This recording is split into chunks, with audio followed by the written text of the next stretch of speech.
Hello there, a very good evening and welcome to Prime TV News with me, Bhakti Abe Surya. To begin with, let's take a look at the stories making headlines this evening.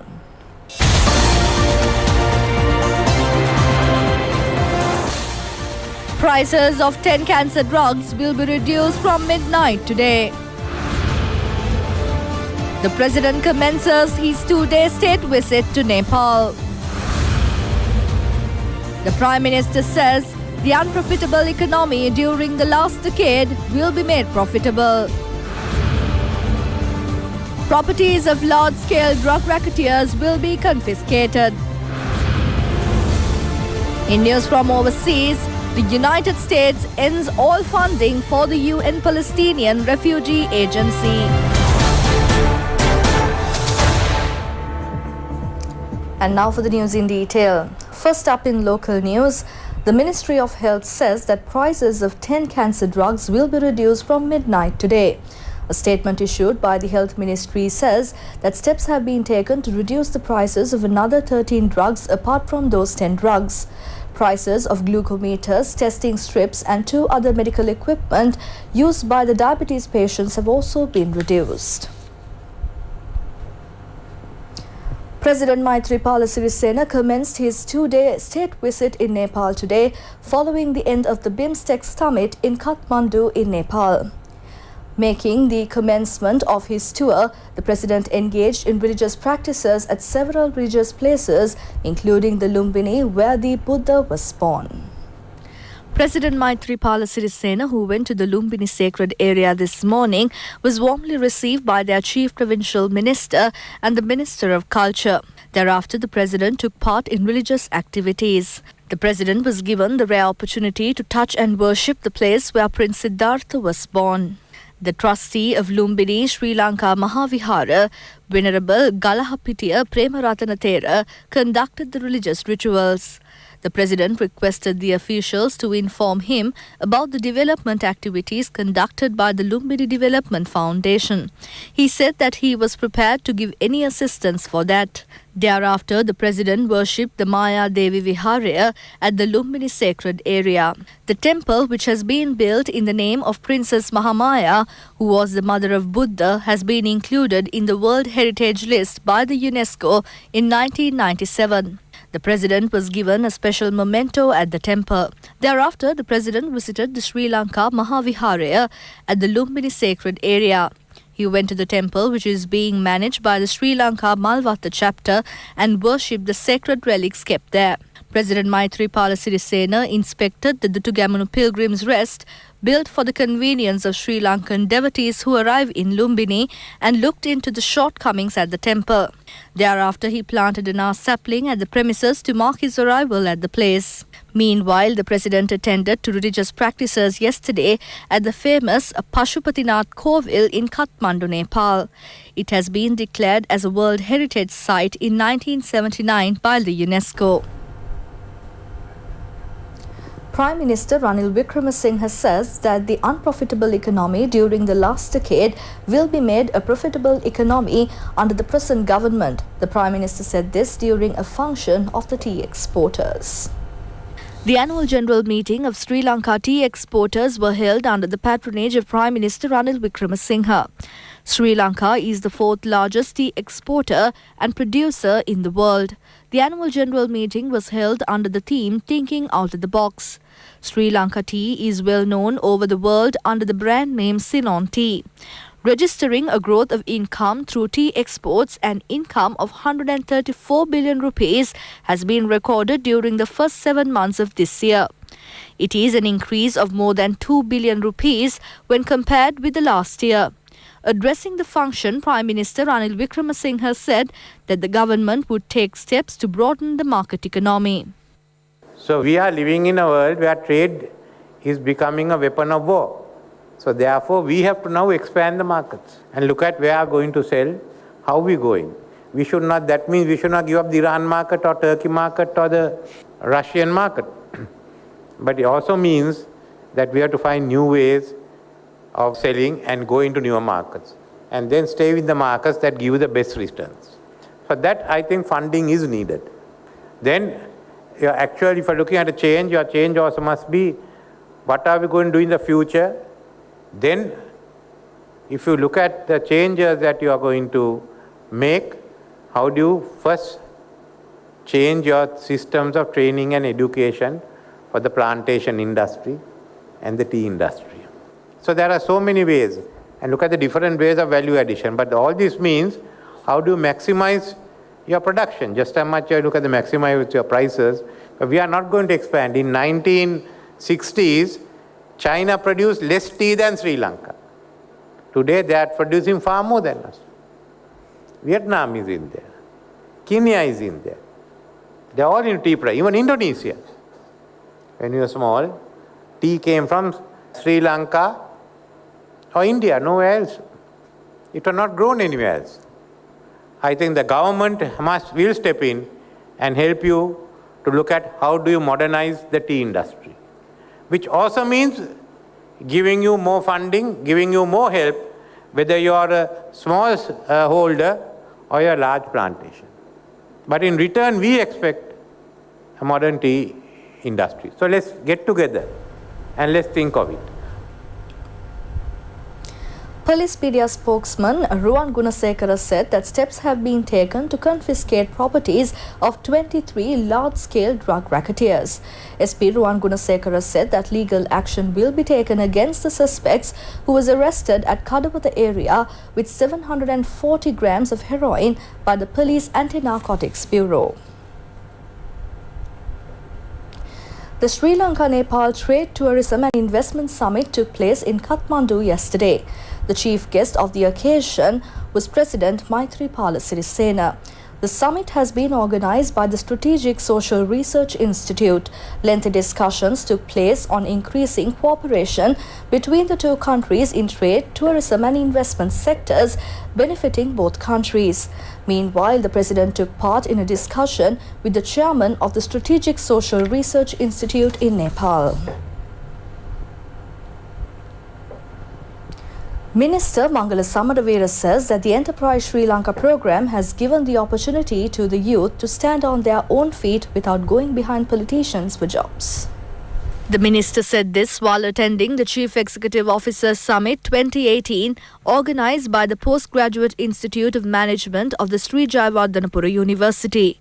I believe Sri Lanka, even though always touted as an agricultural nation, has really in history been a nation of businessmen, traders and entrepreneurs. In fact, we at the Monaragal exhibition, which is being held today, which is closing today, we have one section to show the people of this country how we traded with the best of nations many thousands of years ago. Especially when many people in the so-called developed countries were more or less living in very primitive conditions. Sri Lankan businessmen, Sri Lankan diplomats and others traded with Imperial Rome, Imperial China, Egypt, Persia, and all the points from the cultural triangle is there to prove the skills of our ancient forefathers. And that was one of the reasons why I wanted Enterprise Sri Lanka launched, so that the latent entrepreneurial spirit which is dormant in us can be reawakened, and in order to do so, the government is infusing a lot of money and giving a lot of interest subsidies to encourage the young people to come and not to stop queuing up at ministers or MPs' houses or government jobs, and to take the destiny of their future into their own hands. And we believe it has to be a success, and we are doing everything possible to make it a success. Governor of the Central Bank, Dr. Indrajit Kumaraswamy, also expressed his views on the occasion.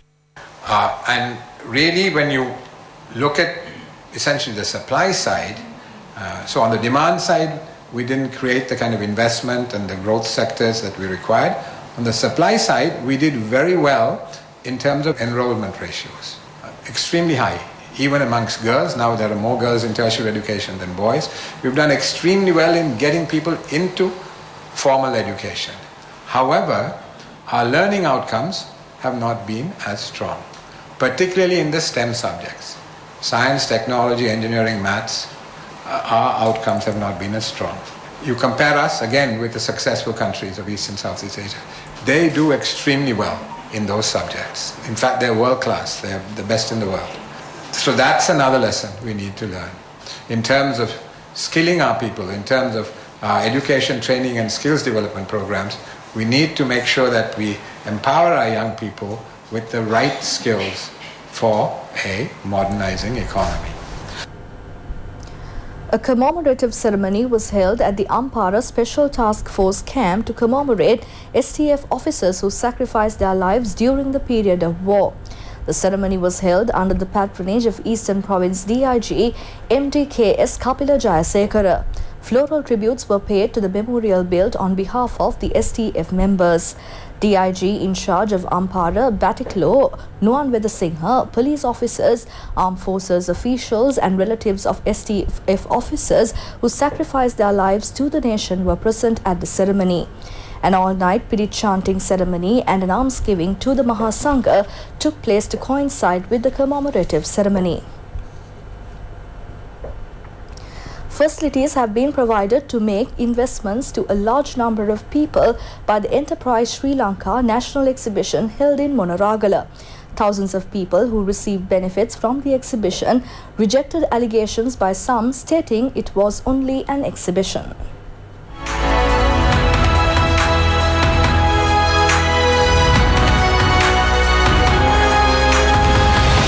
The exhibition in Monaragala paved the way for new development paths. It is considered as a project which guided the people to improve their living conditions. The exhibition found entrepreneurs in Monaragala district. It provided all the services at one place needed by them to encourage them.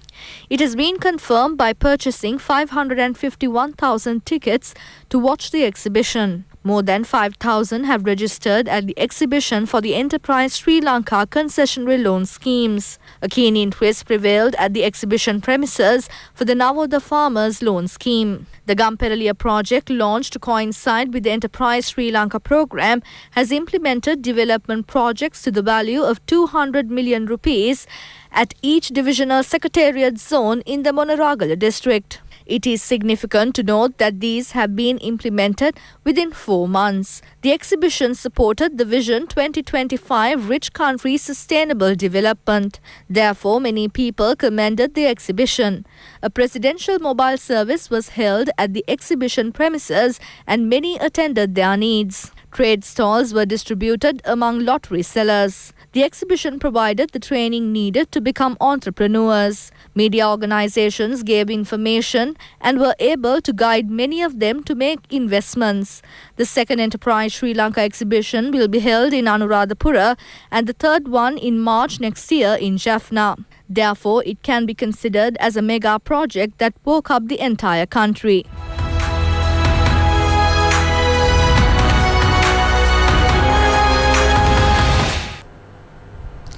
Erecting of a fence to a distance of 4,750 meters to prevent accidents by falling into the Viana Canal has been completed. Several lives were lost during the past after vehicles fell into the Viana Canal in Mahyanganaya. President Maithripala Sirisena ordered to erect a fence immediately to prevent the accidents. Accordingly, a steel fence at a cost of 52 million rupees has been erected by the side of the Logal Oya on the Badulla Mahyanganaya main road and by the sides of the Viana Canal. The Road Development Authority implemented the project.